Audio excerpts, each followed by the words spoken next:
Good afternoon. I think this is the final session for a wonderful CRS this year. Thanks for staying with us. To end the session this year, we have an interesting topic, although we call it voice, WhatsApp, and video, which are the three interpretations of customer engagement that's changing.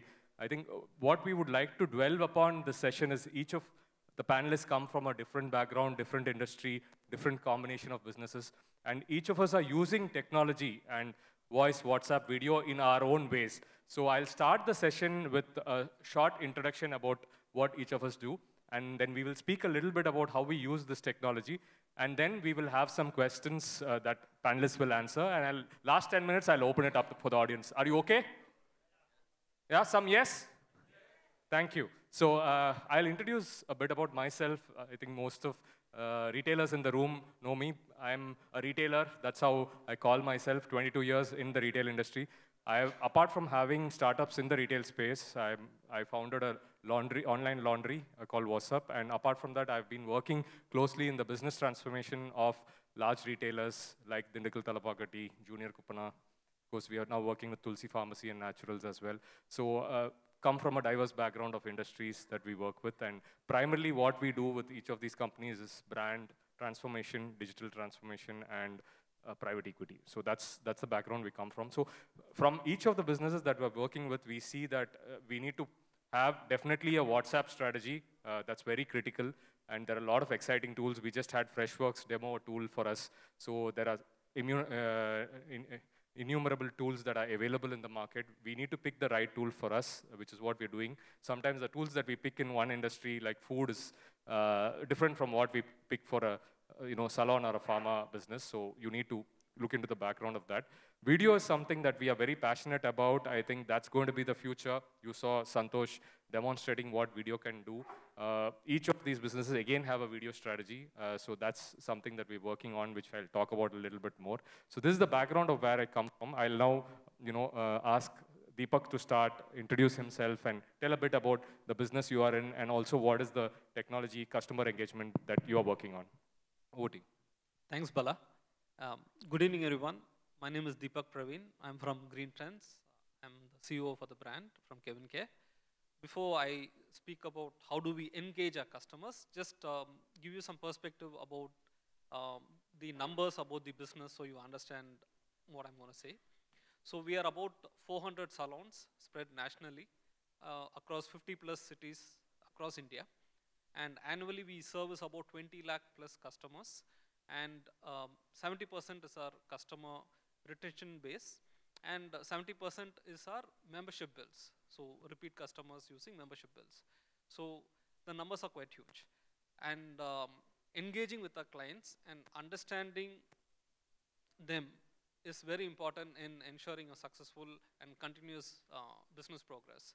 So a lot of dependence on technology is something which, like Mr. CKR said earlier, as Kevin Care as a group, we are focusing.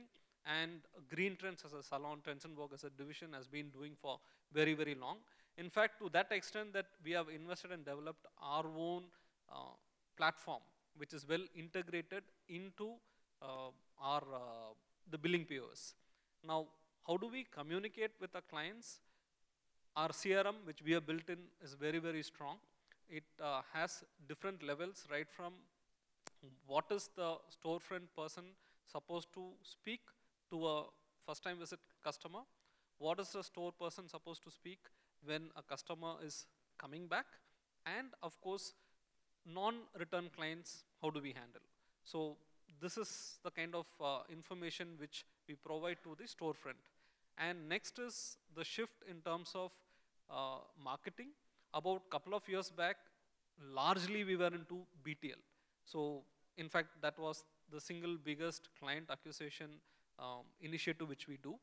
But in the last couple of years, especially in the last 2-3 years, the way the digital social media has transformed, I would say 90% of our investments, time and effort is going into social media. Our investments are quite big on social media and very, very less on traditional media. In fact, we must be the only clients in the world who have television commercials. We are even invested in television commercials, but not anymore. Now we are focusing completely on digital. So engaging with clients is happening a lot through technology and digital. I'm sure as part of the discussions, we will again come back and probably I can share you a bit more what do we do. Thanks, Deepak. Over to you, Nishant. So good evening, everyone. My name is Nishant. I run a brand called Tendercuts. We are present in Chennai, Hyderabad, and Bangalore. The brand was started about 6 years, almost 5.5 years back. So I've been an IT guy. So I started this brand because I was not getting the best hygienic meat. So today we are market leaders in Chennai. We are also fastest growing in Hyderabad and Bangalore. So I think Deepak started with some perspectives on numbers. Numbers are always very interesting for all of us here as retailers. So when we started the brand, we did not start just like a typical retail establishment. We were more a data company doing retail, or we were more an online company doing retail. So I will tell you what that means. So in the year 2016 is when we started. So today we have 50 locations, and each of our location does about 45 to 50 lakhs, right? So and these locations are like 1,000, 100, 1,200 square feet, and 75% of our business happens online. Even not because of COVID, even before COVID, we were doing 65% online. So what we believe is, and what I actually look at, and I always tell my team is, retail, if you look at any retail P&L, right, most of them are not making money. Or if you go deep into that, you probably see a single-digit PAT, I mean, best case scenario, right? So this is the challenge what retailers we have, because the rental rate, whatever is, I don't know what got back in reality, what got back to pre-COVID levels, but I think all of the hands will go up if I say the rental rates are back to pre-COVID levels. I think many of you guys will agree with me on that. So the technology allows you to service more customers with the same real estate, right? Whether it is WhatsApp or whether it's your own technology, etc. Just like what Deepak said, as I said, we are more a data company. So we have our own app. When I said 75% of business happens online, out of the 75%, 97 to 98% happens from our own app, not from Swiggy, not from Zomato. Because you can't give away the data. Somehow you need to find it frictionless so that these customers are back. And like, another important thing is you need to understand the customer, right? So the first thing is, when a customer visits your store, somehow you're able to picturize simple things like, okay, what is the watch he is wearing, or what is the shoe he is wearing. You kind of say, okay, this is a SCCA customer, right? In digitally, you can do much more than that. I think someone was talking about how much data we can take. We do look at a lot of data. For example, if someone is coming from a mobile phone which is above 40,000 rupees, then you can tag it differently, right? That's just one point. There are 40, 50 different parameters. So what we are doing differently is, when we say 75% of our business happens online, just imagine for a meat retailer, Sunday is your peakest day, and between 9 to 11 is your peakest business, right? You just have 2-3 hours to fulfill like almost few hundreds of orders from one locations, and you run 50 locations.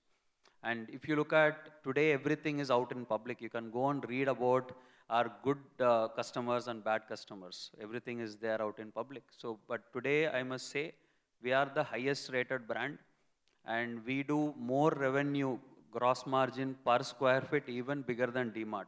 Even I do not know that unless E&Y told us that. So that's the reality. So you don't have to look at these numbers, but what is important is, today's topic is technology is not going to be an enabler. I think it will be the heart of every retailer, I think in the next days to come, or it should be already the case if we need to go for the edge. Thank you. Thanks, Nishant. Jabahar. Hi, I'm Jahab Sadiq. I run a brand called Chai Kings. We have about 53 outlets overall, pan-India. We have about 46 in Chennai, 4 in Coimbatore, 3 in Hyderabad. We are chai retailers. We sell chai, different varieties of chai at our outlets, along with some snack and breakfast options which are available throughout the day. Coming to the point, we are in an industry where 50% of our business happens through online, through Swiggy, Zomato, and our own online platform, and 50% happens by way of walk-ins to the outlets. Like for any engagement to happen, we would need some kind of customer data, right? That is the most difficult part in our setup to collect, right? The 50% from Swiggy and Zomato, by the virtue of their own business model, they don't share that data with us. And the customer who are walking in for lack of time and because of the urgency that they are in, not every customer would be willing to share their number for every transaction that happens at the outlets.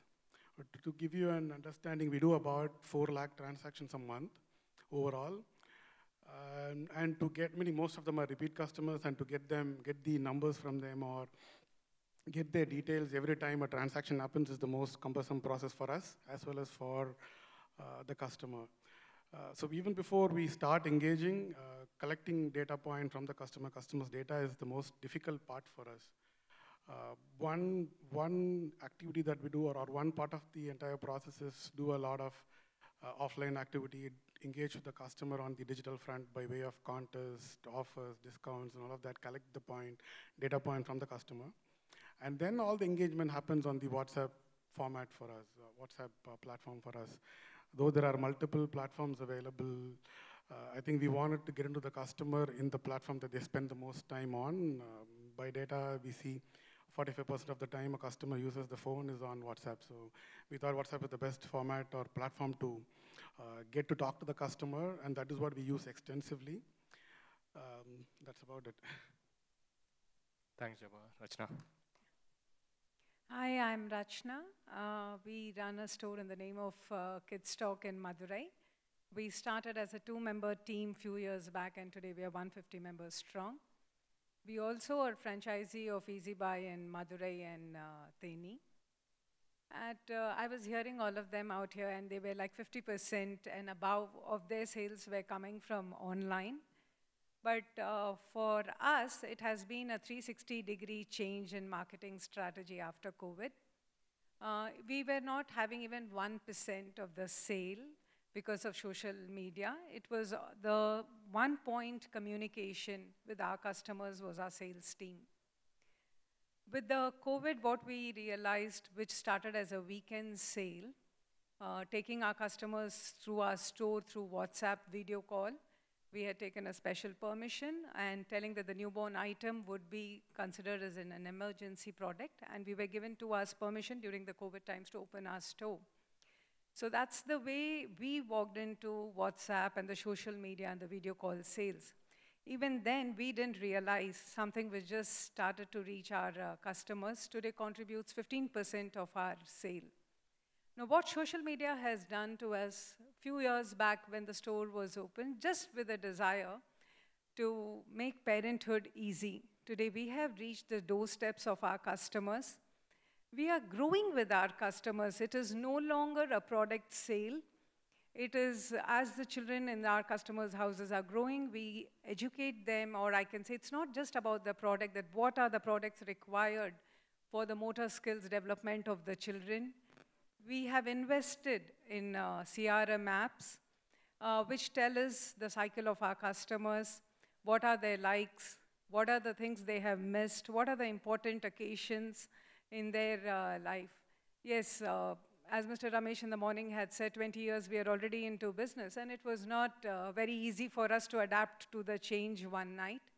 We were lucky that my daughter Radhika had just finished her college in Christ, and she had started. So a lot of new things on the social media was brought by her to our company. So today, if you see in our Instagram pages, the reels, it is all filled with our customers' kids, and they're posing and happy parents. So I would say that the pandemic, with the small desire which we wanted to make parenthood easy for, or motherhood easy for the customers, today, again, social media has helped us to reach each of our customers' house, and it is a wonderful feeling. And we strongly believe tomorrow that in the coming days, social media is going to play a very important role in the growth. And as somebody again in the morning were telling, here to your 10-year child in the house, it is no longer the millennial. I feel to grow in the social media and the company, you need youngsters from the age of 20 to 25 who can bring new ideas into the table, and it's a wonderful thing that we are able to reach to our customers' house. Thank you. Thank you, Rachna. Senthil, over to you. Thank you, Bala.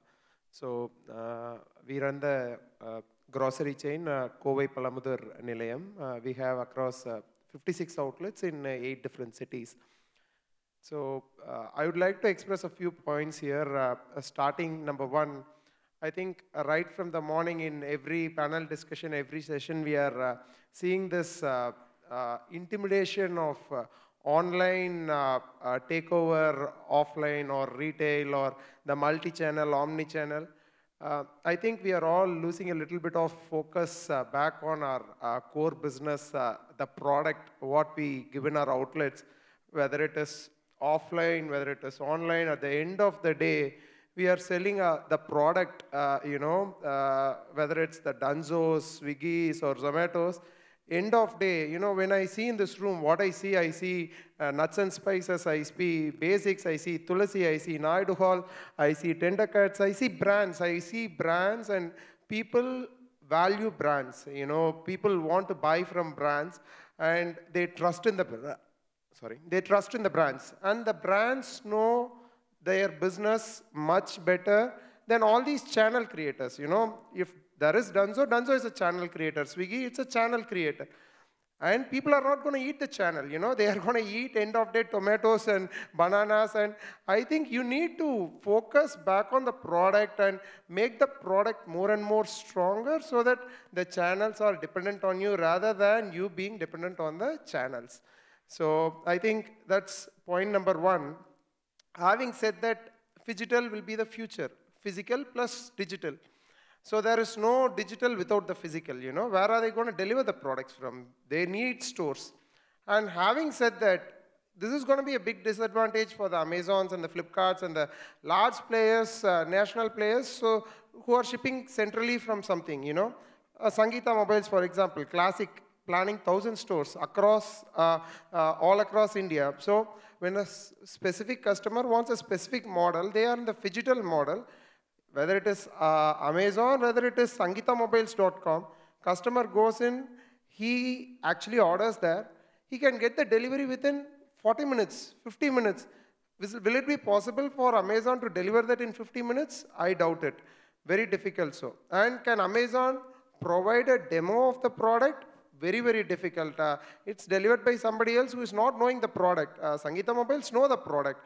So I think we should not get intimidated by all these large guys. They have their own disadvantages.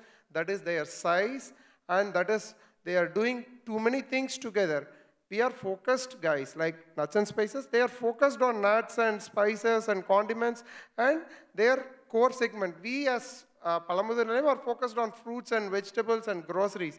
I think that's what we should be more focused on, creating more and more of our own strength. Like I should be focusing on what's the next new fruit and vegetable that is going to be exciting the consumer. How am I going to give something that is going to be, more healthier with, more safer food? I think that is what the consumer will be actually bothered about rather than how am I getting it? Where am I getting it in 10 minutes time, 15 minutes time? People are saying there is Zepto which is getting funded, which is going to deliver in 10 minutes time. Zomato is planning to deliver in 15 minutes time. Why do you need a delivery of grocery in 15 minutes time? You can very well, it can be delivered in 60 minutes time. Grocery is not an impulse thing wherein you buy rice and buy dal and you immediately eat it. You plan your purchase there. So the more and more I think about it, you need to focus on phygital model where you need to have a physical and digital presence together. But let us as retailers be rest assured, without a physical, there is no digital, and we are here to stay. Thanks, Senthil. That's a positive note. So you're saying focus on the fundamentals, rest everything and fall into place. I have another counterpoint to it. I'll come back to that later after Vijay takes his introduction, please. Thanks, Bala. Well said, Senthil. First, on the onset, I would like to thank Rai, Sunil, Sohel, Bala, for giving this wonderful opportunity, and it's my pleasure to be here and share the dais with all my friends here. And it's good to see people after long. I think most of the brands are here, most of the friends are here. It's always a pleasure to be a part of RAI. So, saying that, well, before getting into what I do, I'm actually a fourth-generation entrepreneur. We are basically an automobile, from an automobile family. 3 years back, 3 years back, got into Vale Foods. Of course, we were into food as well. My grandparents were hoteliers in Coimbatore. We had our own restaurant chain in Madurai. We were about 5-6 chains in Madurai. But recently, about 3-4 years back, I just ventured out into a restaurant, couple of restaurants in the name of Vale Foods. Started Vale Ahar and Vale Mess. Personally, I'm passionate about food, fashion, and fitness. So that's the 3 key things which interest me always. Before getting into the food industry and what we did on the social front and all that, I thought I'll just give you a skim about the industry so that people who are not into food and F&B can relate the industry. So food industry contributes about 2% of our GDP. The organized sector alone contributes about 2%. We have about 73 lakh odd restaurants across country. We have about 50,000 plus hotels. And unorganized eateries, we have about 2 crore plus. So unorganized, clubbing unorganized together, we should be about 4% on our GDP. So our GDP is $1 trillion economy. We have about $3 trillion in economy. So that gets you the max, I think. So that's where we stand at. And restaurants, one business which is actually tiring, which at least is perceived to be very tiring if you are going to run it the usual way. The attrition rates are high. Like 41% of hotels which come up, the restaurants which come up usually die within first 3 months or 6 months max. The bottom lines are not used to be what it has to be. It's not that way these days. So roughly about, say, 32%, they make about 10% in bottom line.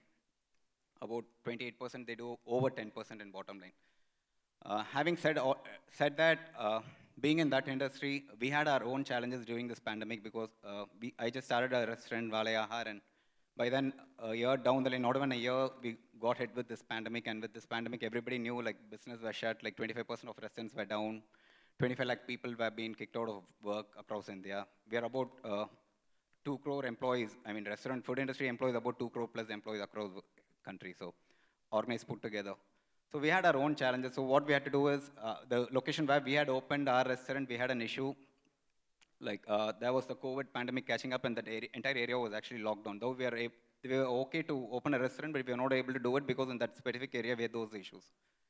We came out with 2 novel ideas. One was the home care kitchen, which started in pandemic 2019. Basically, we started supporting all families, like elderly people, people who are stranded without maids or without food or whatever. We started supporting all these people offline, like we started promoting in our handles, Facebook and all that. We started connecting to all our customers. So that actually leveraged us.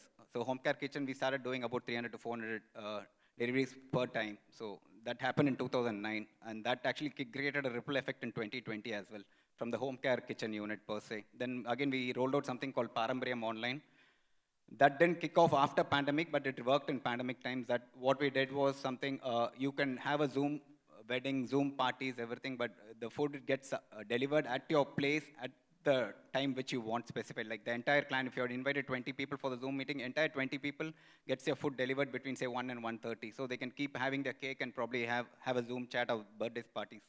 So that's something actually, all this basically what it did, it started refreshing our brand actually, and the brand royalty went up. So all this actually helped us post-COVID as well.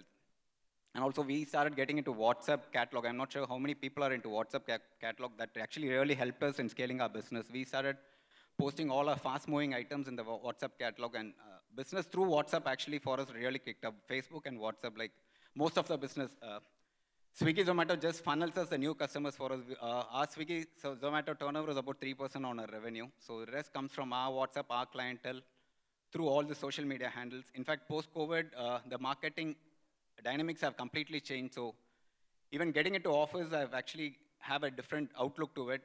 Business, the plus side is it's happening much more easier now. So catering, we are into also catering. We do wedding caterings, we do caterings, bulk caterings. We do about up to 10,000 people we do cater. So all these caterings now, what is happening, we close all the deals through WhatsApp. it becomes much more easier to close a deal to WhatsApp through all these UPI payments and all that. So for us, WhatsApp and all this really worked. We had some video created on a menu run through with an chatbot voice. Basically, a chatbot basically speaks about the menu from right from soup to starter to the end dessert, everything. So it runs through the menu. Our services, again, we did an animation video in Tamil. And all these videos, actually, my daughter gave these ideas. So she's about 12 years now, and she was the one who keeps influencing me in this. And fortunately, India is a very fairly young country, so all these gimmicks actually works. People less than 35 is about 62% of the population. So it's more of millennials and Z and Alpha Gen are dominating the social medias, and it's easy to tap and funnel these people. And luckily, we have two restaurants. One is more to do with Chinese, and again, as per India, Chinese is the second most preferred cuisine and restaurant, and the first most is Indian, of course, your biryanis, parathas, and all that. If not for that, then comes pizzas and all that. So that's just about it. And we have recently getting into gym and nut-based diet. It's a ready-to-eat. We are just starting to roll it out with a pilot run on it.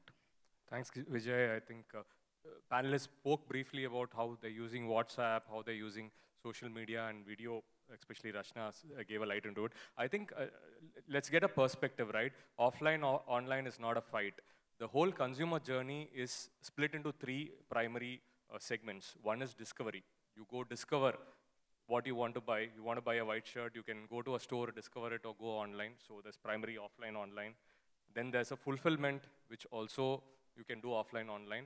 The engagement part, which is now post-sale, the relationship, is what is largely moving towards online, right? Because for them to every time come to your store and engage is difficult. So the engagement, the last part, which again makes the sale happen, is moving towards online. So I have specific questions for each one of you on engagement part and how we use digital. And I will have your point of view, and also I would like you to tell in terms of what you would recommend to other retailers as well.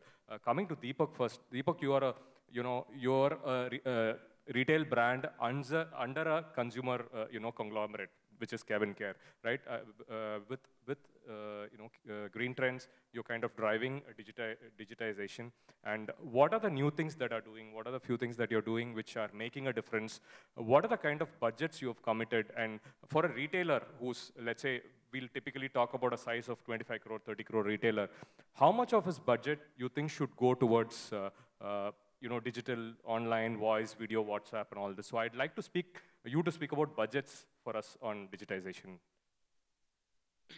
If I have to speak from a Green Trends marketing budget allocation point of view, I would say almost the media spends 90% is on digital today. Traditional media is 10%, and very honestly, that's more to keep the channel happy, because there are a lot of people who, when they see a press ad, they feel happy. The channel feels happy when they see a press ad. But your consumers are on digital. So one, I from morning, I'm seeing a lot of online, offline discussion. My business is very different. There is no online, offline. You need to come to a salon to get your service done. Yeah. So yeah, I have an advantage there. But the way the market is changing, I think all of us need to realign the basics. The consumers are coming in informed today. Now, let's take salon as a business. Every single one of you, I'm sure in this room, are consumers for the category, if not for me. Now, typically you would have seen the change where the salon team is the one who consults and converts you to services or gives you new information which probably you did not know earlier. But now people come in with knowledge and information. They point their phone to the stylist and say, this is the look I want. This is the bridal look I want. So the dynamics have changed. So this is why even morning I asked in terms of how are we strengthening our store team to also have information that the consumer has, because this is very, very important as retailers. All of us need to understand, because the consumer already is walking in with information, and if your store members are not equipped with the information about your product, the trends in the market, the solutions for the problems of the customer, there's a straight away we are losing the trust of the consumer then and there. And coming back to the question you asked, how are we engaging with our customers? The multiple levels. One is new client acquisition largely is through social media. But what is important is, as business owners, our knowledge of the consumers and the platform is very, very important. Now, we have had a very, very tough journey over the last couple of years trying to find a good digital marketing agency. And honestly, what we realized is there are digital agencies, there are marketing agencies. The platform is so evolving, finding someone who has the knowledge of both is very, very challenging, and I don't think it's going to happen very soon. So your knowledge of the business and how you translate into the platform is very important. So each one of you who are driving your business, you need to learn the platform. Just by consuming the platform. Like in Greentrend's case, I can very confidently say, most of the things we do, it is me or my colleagues who tell the agency, hey, listen, there's a new format of ad which has come in. Why don't we use it? And they're like, yeah, it just got released last week. So you need to be aware of what is there in the platform. Next, you need to know how your consumers are behaving on the platform, because the same consumer who's consuming salon category on digital space, the same consumer who's probably thinking about purchasing from nuts and spices, the same consumer who's probably going to order meat is going to behave very differently across the platform. So as marketeers, you need to know how your consumers are going to behave on the platform. So if you are a fashion retail, you need to know what do they consume, what are they searching for, where are they spending time talking about fashion. So only if you know these can you create content, because that is another big challenge. Now earlier when we made a television ad about, let's say 15 years back, 20 years back, we ran it for about 2 years, 3 years as well. Today, you need content by the day, by the hour. So I put up a makeover post today, I cannot repeat it again. So we are also becoming content creators. We need to put so much of energy and time on creating content. So after a point, what do you put? The consumer wants more, and you have competition as well, right? So as marketeers, I think what is important is, first, you need to accept that online is here to stay, and they are going to contribute to your business.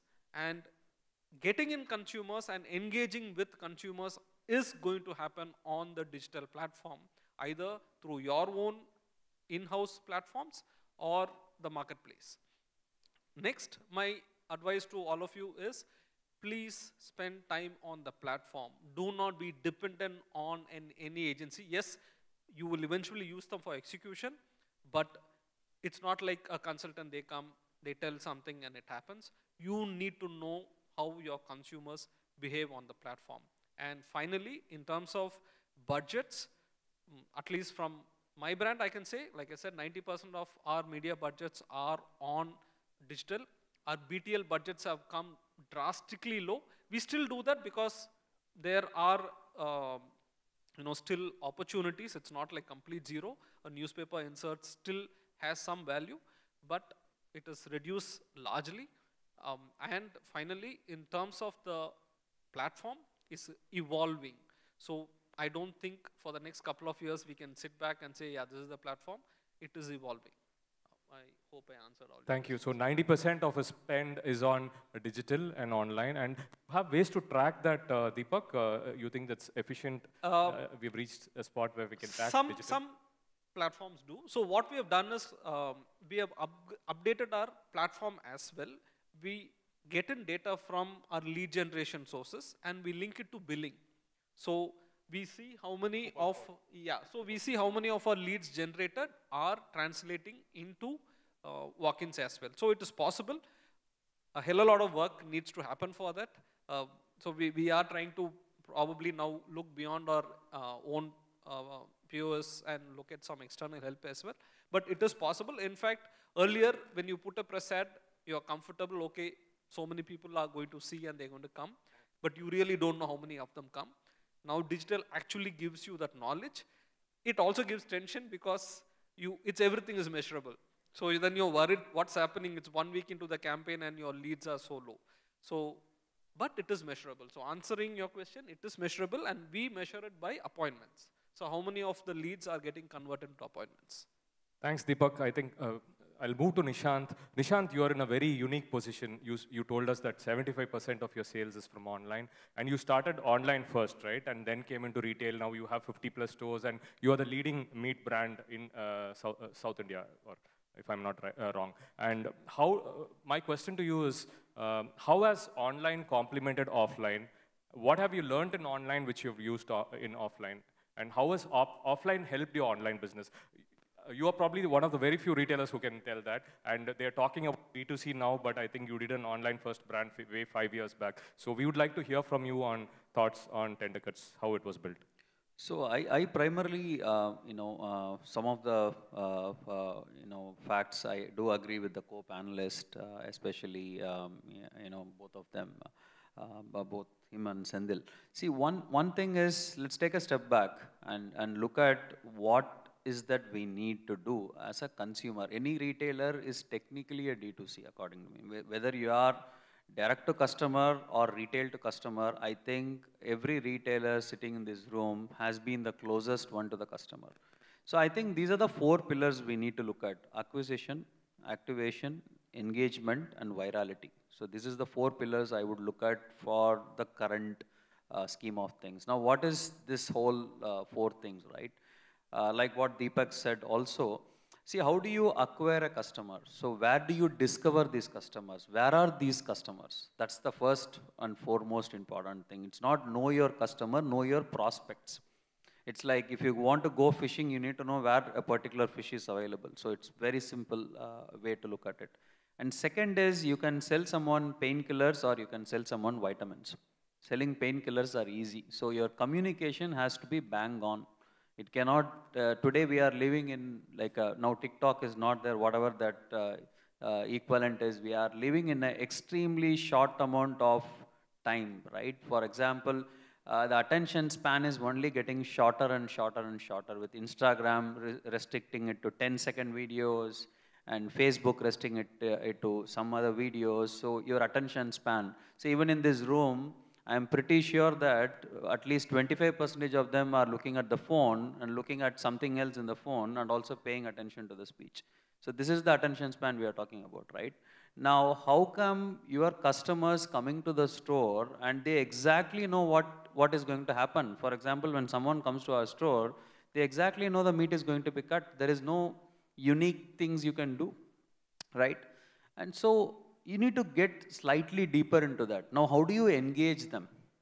Now, what is the end use case of the meat? Of course, it's recipes, right? Today, if you look at one thing in YouTube, recipe channels are the most viewed. Even now, even then, I think even in the future, it's going to be the case. Now, how do you build a trend? How do you do influential marketing? Since Deepak spoke about a lot, I don't want to. So we do a lot of what we do, but we also do something called influence marketing. So influence marketing is, today I think everyone is not really going to look at Dhoni, for example, for everything, right? So they have their own influencers. They are looking at someone in Instagram. They are following them. So that's where the acquisition has to happen. Now, what is activation? Will it make sense for some departments? For example, for us, the moment you buy the product, you know what to do with the product, right? So nobody needs to teach what to do with meat. But with some products, you might have to, kind of entice the customer by giving them a kit, by being them how to use it. For example, banks send you this kit by saying that this is how you should use your net banking, right? So that's very important. And coming to engagement. Now, you can engage them in your own channel or other channels. That's how I look at it. Your own channel could be your own app, push notification, having some contest in Facebook. So we used to run this IPL contest. Whoever guesses the score gets some money back. So try to have some engagement which they like to do. Don't force fit engagement programs to them because it doesn't work these days. I mean, if you say, bring this coupon and get 500 rupees off, then I think I will say it's an off. So it doesn't work these days, right? Nobody wants to do all that stuff. It's not like those days are gone. Today you need to think innovatively. The same ad, you can probably say, find what is different in the last 6 ads and we will win a contest. Something it should be, something that engagement will lead to virality.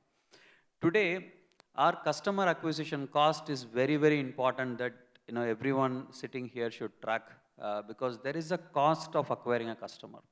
And there is something called LTV, which is lifetime value of the customer. I think that is the game which we are playing because we are a direct-to-consumer brand, and every retailer is a direct-to-consumer in a way. Only thing is the product is not manufactured by you sometimes. Sometimes it is manufactured by you, right? And sometimes it is traded by you. It doesn't matter, but you are directly contacting the customer here, right? So that is the most important thing. So we need to find ways to bring virality. Now, how does virality happen? On social currencies. That's a long discussion, but I'll leave it there. Now, coming to referrals. So if you go to our app, you will see referrals. So if suppose I'm a user and I'm asking probably Bala, Bala is a friend of mine. I just go, I click refer, and my WhatsApp opens. And Bala is already there because it's in a frequently contacted list. And the moment I click 5, 10 friends, a message goes that, hey, Nishant sent you 100 rupees coupon. And click here and try it again. Today, close to 20% of new users comes only from our referral. And we are only spending 100. And what happens to me if I refer, right? I'm the friend referring Bala. So what happens is, I get 100 rupees when he makes a transaction.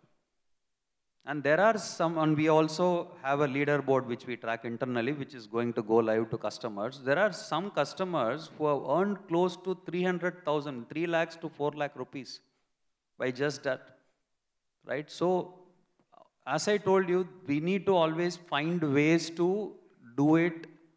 And when you do it, remember, it has to be frictionless. The more and more friction you add in today's world, your funnel will start dropping. For example, if instead of coming into this room, if I probably put a gymnasium and say, you need to cross these 3 levels to come to this room, I'm pretty sure that 90% of them will not be there in this room. That's the same thing with your digital assets. Because by the time you make the shopping, there is a call which will interrupt, a bunch of things. You need to make it exactly fluid. So customer first is how I would say in simple terms, whatever the 4 pillars, etc. Look at what your consumers want and build it for them. Thank you, Nishant. Moving on to Jabahar, see, I think one of the things that we are looking at in every panel is not just we want to learn some Gyan, because Gyan is available on YouTube. I think we talk to the founders and CEOs of these companies to understand what they're doing in their businesses and take back home, which maybe we can implement in our brands, right? So I'll probe specifically into their brands, and I think we are running out of time, so we will probably keep the replies shorter and take some questions from you as well. Jabahar, there are 101 tea brands in Tamil Nadu, and 8 out of 9 corporate desks we see has a Chai Kings. Obviously, you've got something right? Right from the product to the store to how it's delivered, the whole customer experience engagement has been fabulous. So what are your secrets? And obviously, you're a very good digital brand as well, because we see you everywhere in all social channels. So please share with us the secrets of how you've been able to build Chai Kings in such a short span of time into a preferred chai brand. It's been 5 years, I think, since we are on the market. It's not a short time to be. We are talking about 50-year-old brands and 60-year-old brands here, so 5 years is a short time. Okay. See, our engagement is predominantly focused on 2 things. When acquisition or activation doesn't come into play for us, that's a completely different ballgame for us. Engagement is purely focused on. One side of it is the brand building activity that happens continuously. The other one is collecting feedback from customers. About, like I said, we do about 4 lakh transactions a month. Even if 1% is unhappy about it, that's about 4,000 in a month, which may not come to our notice. So our focus is predominantly on engaging with the customer and collecting as much as feedback about the product. Majority of the feedback that we get, meaning if you don't engage and if you don't engage on the feedback, if you let the feedback come to us, it'll probably be less than 0.001% of the overall transactions, right? So we focus on how to get the customer to talk to us. Like I said, we collect the customer's information through all the offline activities and the contest and the digital offers through the digital part of it, collect the customer information, and then go through WhatsApp, reach to their WhatsApp and get their feedback about the product. That is what we've been doing it. We've found ways to be not monotonous in the responses, in the way we reach out to the customers, way of personalization in the responses and the questions that we get to the customers. So all this has helped so far in having a personal touch, though there are multiple touch points. We wanted to be personal in the way we reach out to the customer and clear out or sort out their queries and keep them alive in the system. I think that is what has helped us so far. Apart from the quality, quantity of it, accessibility, hygiene part, all of that is there, which most of us give, most of the other brands also give. I think the way we engage and keep them alive in the system is what I think is the differentiator. Deepak said 90%. How much of your spend is on digital channels? We don't have a spend for marketing as such for a 25 rupee tea. Our spend as such is very, very limited, but our 100% of our spend is on the digital front. There is no offline activity happens for us. So that's 100% for you guys. Thanks, Jawahar. Rachna, I'd like to you to talk a little bit about how the customer engagement is different in a Tier 2 city. You've seen both of metros, and you've also done business in Tier 2. There are a lot of people in Tier 2 cities. Does really this new channels, what we talk, work over there as well, or does it work better? Your thoughts on Tier 2 cities? Yeah, 100%. I can tell you more how it works on a Tier 3 city because we are from Madurai. And as I said, we are into a kids store. So our customers are from 0 to 6 years, which is the most important part. Yes, COVID has reduced, but the fear has not completely gone. And the customers do not want to walk with their children into the store. The scene is changing, but it is not the same. So, but what we have seen, the continuous customer engagement plays a very important role for us. And as I said before, that is the CRM app which helps us. And we have around 9 team members today in our stores who are continuously in touch with our customers. Say, for example, they have picked up a black trouser at our store. So when something we get back in black, we send them the picture. We are aware of the changing. See, our customers' requirements are changing way more rapidly than other customers because of the children's growth. It's way more faster. The motor skills, the toys are changing, the demands are changing. So we have a continuous engagement with our customers where we are telling this is the right toys for your child to play right now. This is the right garment. The moment the season changed, the garment's requirement changed. There is a muffler for the child. There is a winter clothes. It's time for sweaters. So I think once we have started engaging with our customer, it is a continuous process until the child is up to 5 to 6 years. And I would not say that no longer we are selling products to our customers. We have become a part of their child's growth. That is what I would say. Coming to the Easy Buy brand, which I do, which I think is way different from Kidstock. Kidstock is very personalized, and there is a lot of social media, Instagram handles, we use, and as rightly said by one of our panelists, the engagement is continuous. We ask them questions. What is the favorite color you would like to see in your daughter? Is it a pink? Or what is the product range you would like to see at Kidstock? But at Easy Buy, I think our strong point is our price range, $69 to $699. The company, Landmark, has not spent much. We've done all traditional marketing. We've been there in the newspaper. We've been there on the autoback. We've been there in the telecalls. And even this festive, Madurai store has done the best among the 17 stores in Tamil Nadu. So I would say one knows to know, both offline and online is going to stay. You have to know what your customers want and accordingly take it up. So I think you have to balance both online and offline strategy, whether the online and the traditional, I think would be the right way to say it. At EasyBuy, we have not used anything online much. Yeah. So you're saying there's not much of difference between Tier 2, Tier 3 and what's happening in metros? I think when it comes to a kid's store, what difference does it make? I think a mom is a mom and a parent is a parent. The emotions are high and they want everybody to be connected with the child and they want a store who's not selling products but being a part of the growth. I think it makes no difference whether even if it's India or US, the emotional quotient is the same everywhere. Thanks, Rachna. Senthil, I'll go back to your point and let's have a debate. Like, see, you said that the fundamentals are same. Definitely the fundamentals in retail businesses and consumer business are same. But, you know, we heard Mr. Ramesh speak, you know, the reference as in Reliance. So there is and Reliance is referring Amazon and Facebook and so forth, right?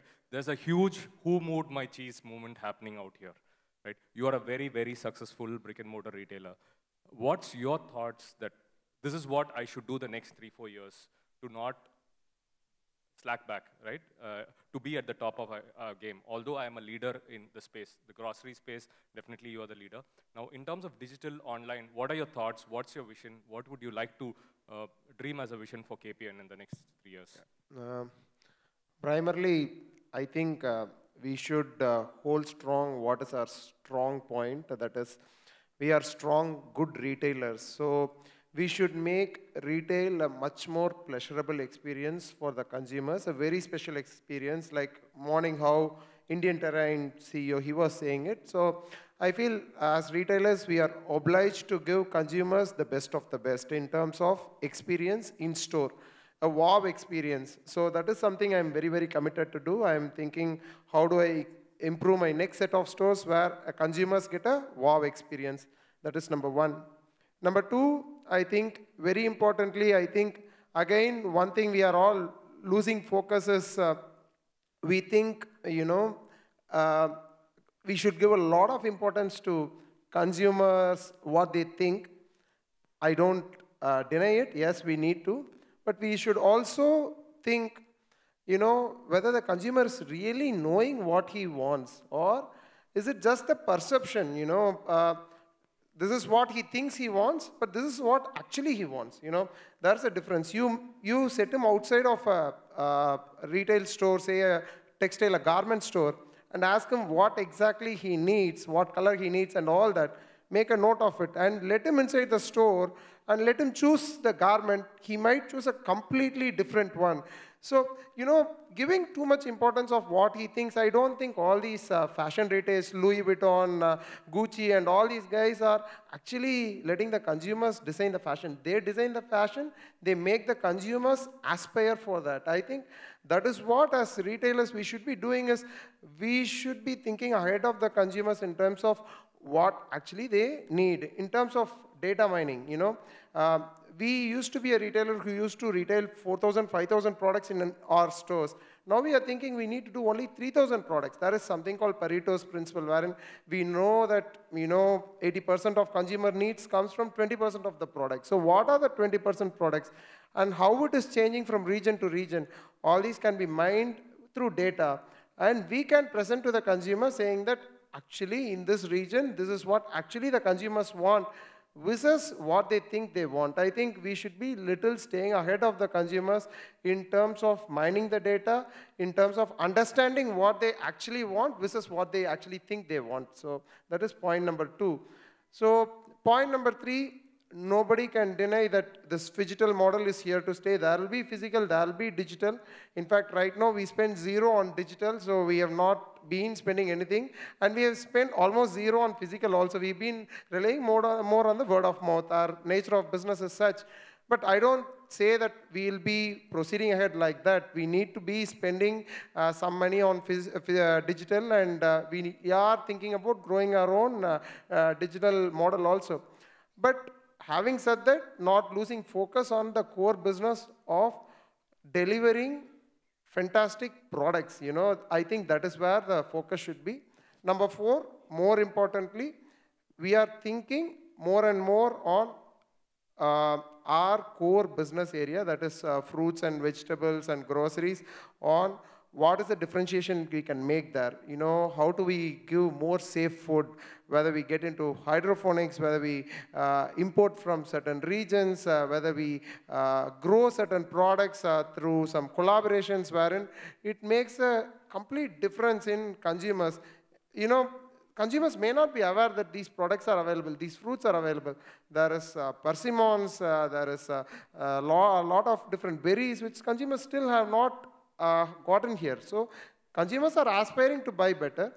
You know, you need to open the windows for them and say them these are all available. Of course, the elite few who are traveling the world are knowing it, but the rest of them you can introduce the products.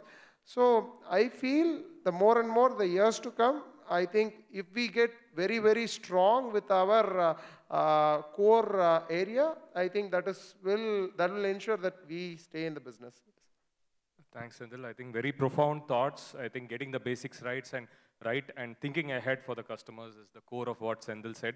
Vijay, I'd like to have a different question for you. I would like you to remove the hat of a retailer and please wear the hat of a consumer. And especially since you told me fashion, fitness, and food is your favorite three Fs. If you can tell me, I'll come back to the topic of this whole panel. Any of these in these three categories have you bought on WhatsApp or on video call in the last 1 year, and how has that experience been? If I've understood right, you mean to say if I purchase anything online? As a consumer, you have as bought... As a consumer, yeah. I think last 2 years, everything has been online for me. To understand the business per se, it's not just that I want to buy it online. Now that the trend is changing online, I wanted to purposely do it online. So last 2 years, everything, whatever I bought, be it a shoes or socks, 90% of my purchase and whatever we bought at home has all been online. It's basically to map and understand customers so that inwardly helps us in our business as well. So I always feel there's no rocket science to marketing or anything, as Sendil and everybody here pointed out. The funda remains the same, only the platform changes. See, as a human, we have not changed drastically. Probably here and there, wants and needs keeps shuffling.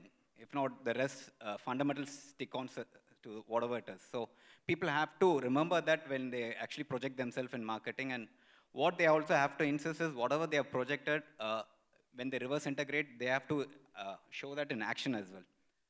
So that's more important to scale up in social media. And one thing which I've noticed when I've also gone online is we tend to check on reviews.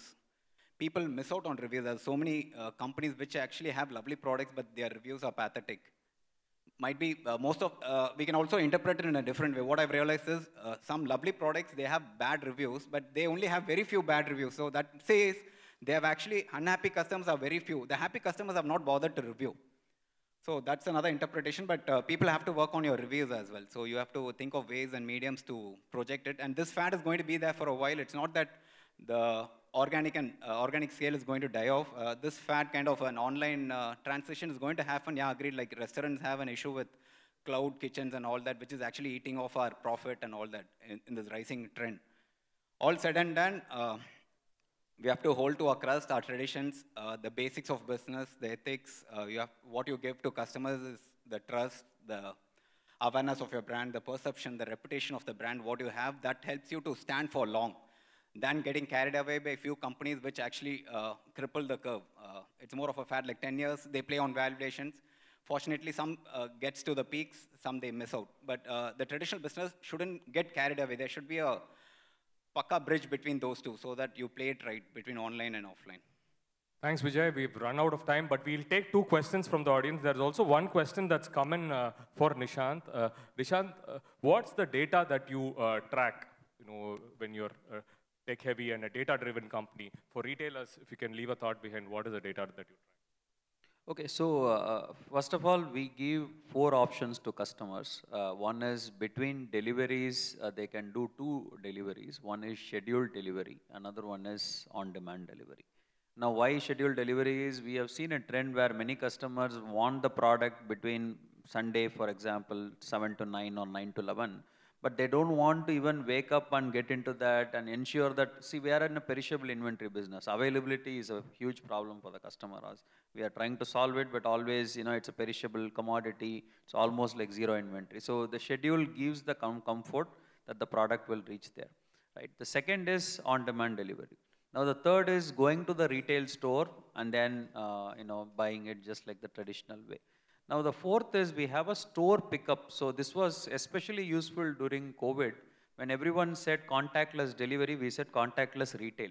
So what is contactless retail is you can go into our app, order the product, make the payment, show up in our store and collect the product. So it's like a pickup opportunity, right? So these are the 4 channels we provide. Now, when we provide these 4 channels, I think you were talking about collecting the data from the customer, from retailer was a challenge, right? We also had the challenge. So we created a loyalty point system. We created an inventory reservation system and all these things for customers to give. So today we get close to 95% of the retail customers giving us the phone numbers, right? Because we send them a few engaging things.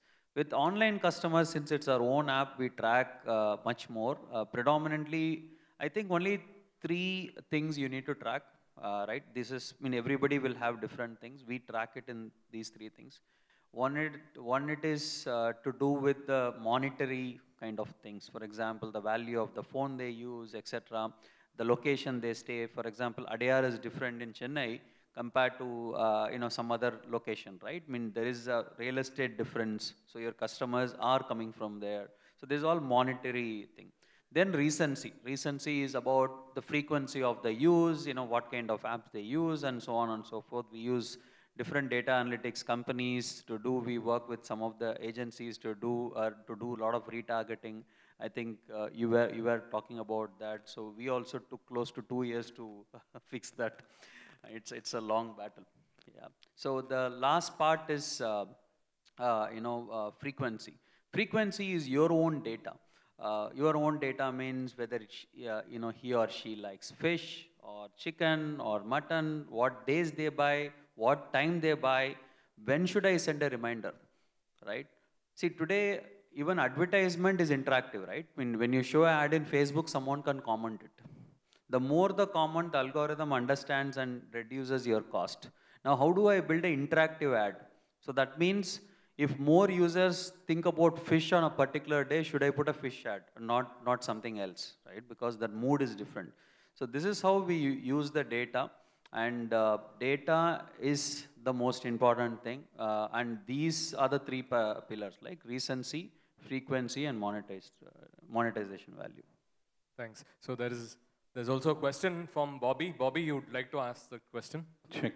Yeah, thank you, Bala. Varinder Singh is my name. That's what friends do call me, Bobby.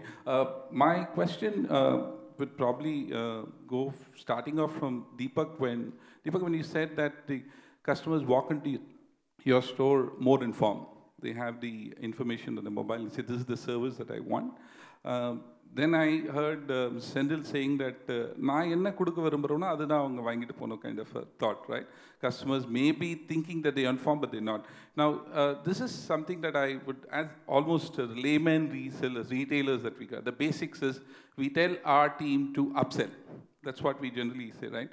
So if you get a customer coming to you, Deepak, to you specifically, and says that this is what I want. Listen, I want only a pedicure. How is that you convert them to upsell, right? Somebody who comes with a $299 or a $399 on the mobile and push him to a $299 or a $399. What is the challenge currently you face? Vis-a-vis, I'm not going to read online, offline concept. As a service experience, how do you generally push your customers to go when they, or your team, how do you push them up? And I'll throw that back to Sendil there, because I have been going to your store quite often. Good experience, yes. But if I want to buy something specifically, and if you don't show me on your store, on your racks, do I walk back or do I have to ask your store? That's between the two of you. 2 different experiences, certainly. Thanks for the opportunity, Bala. Thank you. Yeah. Again, one important thing I would like to understand is I'm basically a software engineer myself. I'm technology savvy and I'm not averse to technology, first one. And second thing, when I say that we need to understand what consumer wants more, I don't come to say that ignore the consumer, definitely no. So what I come to say here is, I exactly know today, when I'm selling blueberries in my Chennai outlets, I know exactly who are the consumers in Chennai who are buying my blueberries. And I know tomorrow if I'm getting strawberries, I need to target these consumers to sell strawberries because they've already bought blueberries. So I have the data in hand. I know exactly, who's going to buy my strawberries when my strawberries come, and I know whom to target and whom to send a message when my strawberries come, because these guys have already bought blueberries from me, so they are the guys who cross-sell, who I can cross-sell to. So definitely I have the data one. So having said that, whether a consumer, when he walks in, if he is not finding a certain product, what should he do? We have, our stores, what we call as, we don't even call ourselves as a grocery store or a fruit and vegetable store. We call ourselves a neighborhood store, a place where I think most of the people who are bought from our stores in Chennai here, they feel this is their second home. They feel like, Thambi, இந்த பொருள் இல்லையா, இதை நான் அடுத்தது நாளைக்கு காலைல வரும், எனக்கு இந்த பொருள் வேணும். And the guy at the store understands the requirement, passes it on in the system to us that there has been a request from this customer for this particular product and I need to make this available. So I think even though this is not completely happening through technology, like even though the customer is not directly entering it out on the system, we have, say, 150 products in fruits and vegetables. So it's not extremely difficult to understand the catalog of product, what a customer is needing. 95% of the time, we ensure that the product is available if the seasonality is there. And if a customer makes a special request, we go the length and breadth to make sure that the product is made available to them.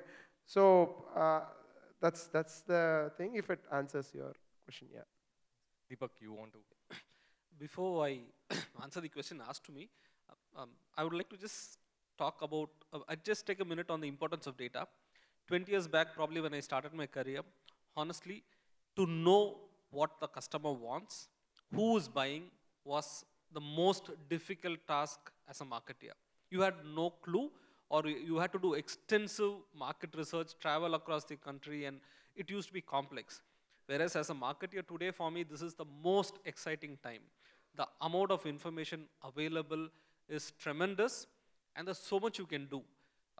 But the most important point I would say is, you need to make decisions based on data. After looking at all that, if you're still going to say, I know my customer, I have been in this business for forever, this is how the customer behaves, then there's no point even looking at data, because it's going to get you nowhere. Whereas if you're going to look at the patterns, you know how to read the data, connect the dots, there's so much you can do. So that's about the data. Answering the question which was asked, I think the consumer coming in informed is actually half the job done. That's the way I look at it. Because they're already coming in with the knowledge. For me to tell someone why an hair spa is good takes a lot of effort. Because they're going to think that I'm going to try to sell something to them. But if they're going to walk in with the knowledge of what is the benefit of hair spa, and the fact that there are so many different types of hair spa, it makes my life actually easier. Now, what do I do?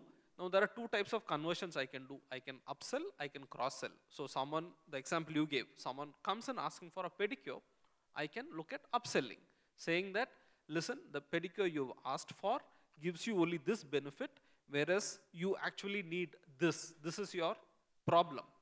So the consumer who's coming into that level of research and asking for something would have the knowledge. So the chances of them accepting what I am trying to upsell to them will work. Next is cross-sell. If someone, let's say, has cracked feet, then I would tell them, listen, a pedicure is not going to give you a solution. I have another service which is going to remove your cracks. And then I do the conversion.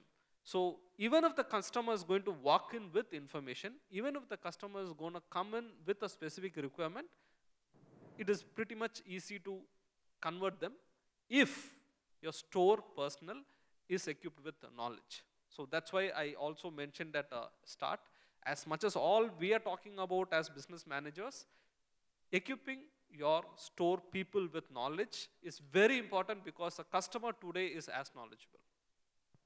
Thanks, Deepak. We have a last question from Mr. Chandrakant.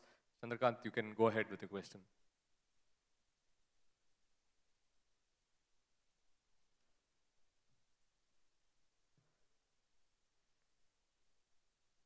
My question is for Chai Kings Sadik.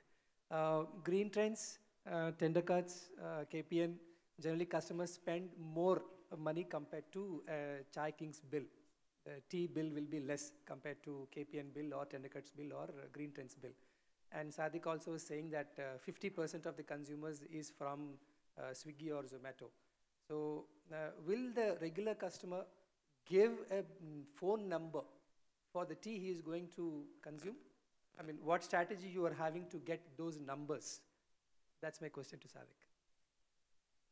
A customer definitely who's paying 25 or 250 doesn't matter. It's about the time they want to spend at the store. They don't want to spend more time at the store. They just want to finish off the billing in about less than a minute, to get the product in less than a minute, have the tea and move away from it. So that's what they are all looking at. What we are looking at is trying to maximize the time that they spend at the store, try to sell them a snack or a short eat along with the chai and make them spend more time so that the bill increases. At the same time, will they be interested to give the number for this? We can make them give the number.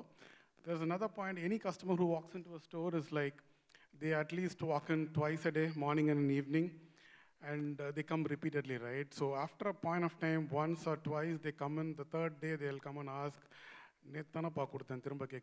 so we will not be able to tell the customer that you'll have to give them a number every time. That is a huge difficult thing for us. Loyalty is one part of it which will solve the problem to a great extent, but again, monotonous cashback, kind of a 5% or a 10% cashback to the customer is very old school.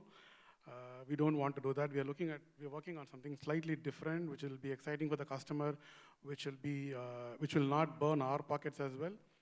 So we are working on that on the front where the customer will be willing to give the number, not only to get the cashback back, but also to kind of engage in a better way with the brand and keep the account live. So it's a difficult thing for now. It's a very big challenge for us. 5 years, we've not been able to sort it out, but I think we've kind of have a framework to get that going for us. We're launching our loyalty in a different way from December 15th. Coincidentally, that's the International Tea Day. We do a buy one, get one offer on that day. So we're trying to launch on that day, and let's see if it works.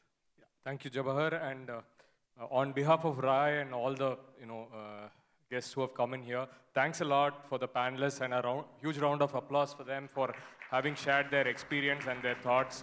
And considering that this is the last panel for the evening, we all as retailers would want to leave this message that hopefully the worst is behind us. Hopefully 2023 will be a much better year in terms of all data points and numbers that we are tracking, and wish you all a very happy year ahead with great sales. Thanks a lot. Thank you.